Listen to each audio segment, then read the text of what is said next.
Sekiranya gaji awak hanya membenarkan awak membeli Myvi, belilah Myvi. Janganlah beli Honda Civic dan sebagainya. You are lying not only to yourself but to your family and eventually to your society. Dalam perihal ini Datuk Seri, nak tanya juga, pengkhianat yang mungkin berlaku dalam struktur rantaian ini, mengapa masih lagi berani melakukan tindakan semenikian? Adakah disebabkan faktor prosedur yang dilihat begitu lemah hingga mudah untuk mereka melakukan tindakan seperti ini, ataupun barangkali ia satu bentuk sikap yang telah pun berakar umbi, Datuk Seri? Sumber berita mengatakan bahawa hutang isi rumah di Malaysia adalah nombor 2 tertinggi di ASEAN, ya, selepas Thailand tak salah saya. So kalau kita ambil isu hutang isi rumah ini paling tinggi antara nombor 2, maksudnya kita berhutang banyak hanya untuk menjalani kehidupan harian kita.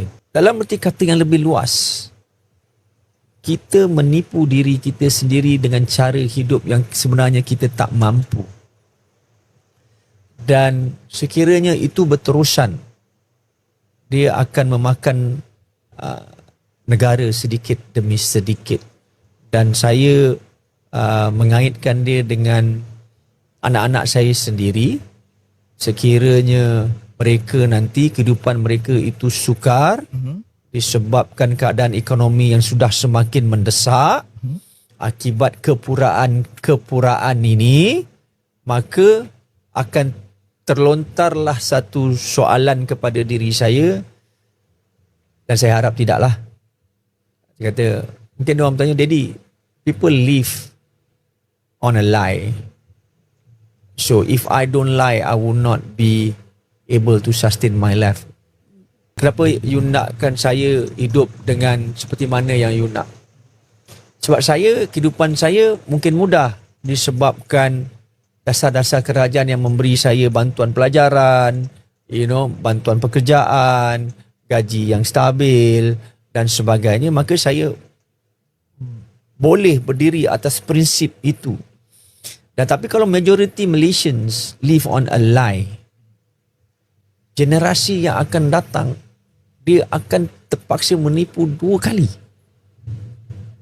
So I don't want to be part of that. Dan itulah motivasi kerja saya hari ini, supaya saya dapat menzahirkan kebenaran bahawa apa yang awak ada itu di luar daripada kemampuan awak. Sekiranya gaji awak hanya membenarkan awak membeli Myvi, belilah Myvi. Janganlah beli Honda Civic dan sebagainya. You are lying not only to yourself but to your family and eventually to your society. Buat masa ini, adakah Datuk Seri sudah cukup berpuas hati dengan integriti semasa yang dipamerkan oleh anggota Datuk Seri setelah Datuk Seri dah beri satu amaran keras, tindakan perundangan dilakukan, tata tertib juga dilakukan, setahun Datuk Seri? Dia masih berlaku. Kalau semua sedia maklum, I think a few days ago, pihak immigration dengan AKPS telah menangkap beberapa orang ataupun sindiket dan seorang anggota JIM di Bukit Kayu Hitam, dan itu di sebalik peringatan yang dilakukan kerap oleh semua.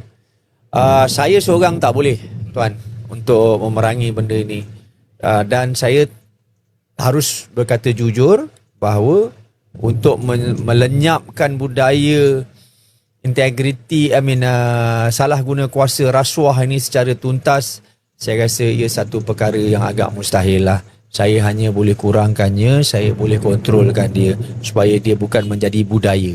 Orang yang nak buat tu dia mengambil risiko dia sendiri, tapi dia bukan budaya AKPS. Itu saya kena terapkan seawal mereka memasuki AKPS. Kalau dia baru, mudah lagi. Tapi saya mewarisi, mengambil pegawai-pegawai daripada agensi trust, yang mana risiko mereka terjebak itu sentiasa ada, kan?